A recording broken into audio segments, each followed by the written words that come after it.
मुंबईत सेटल असलेलं एक जोडपं मुंबईतलं करिअर सोडून जेव्हा खेड्यामध्ये जातं आणि तिथे आपलं एक नवीन विश्व उभं करतं, ही गोष्ट मला समजून घ्यावीशी वाटली.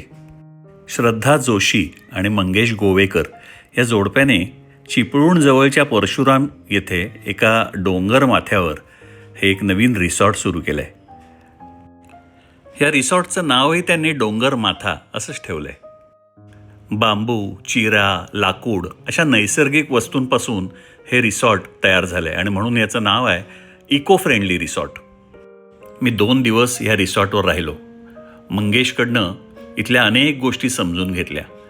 खेडं, जंगल, इथलं पर्यावरण, शेतीच्या समस्या आणि इतकी धमाल आली की हा अनुभव आयुष्यात एकदा तरी घ्यावा असाच आहे. ह्या तरुण जोडप्याचा प्रवास समजून घेण्यासारखा आहे. संपूर्ण व्हिडिओ बघितलात तर तुम्हाला अंदाज येईल.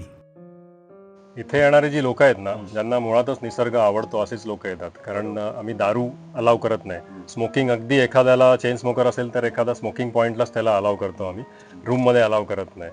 त्यामुळे ऑटोमॅटिक लोक फिल्टर होतात. म्हणजे इथे मजा मस्ती मौज करायला लोक येत नाहीत.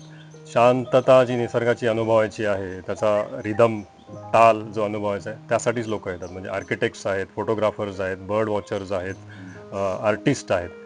या सगळ्या लोकांना, इव्हन IT वाले पण इथे 2-2 अडीच तास लगोरी आणि गोट्या खेळत रमलेले आहेत. तुम्ही शहर मिस करतेस का श्रद्धा? नाही आता मिस करत, कारण शहराची अधोगतीच झाली आहे आता.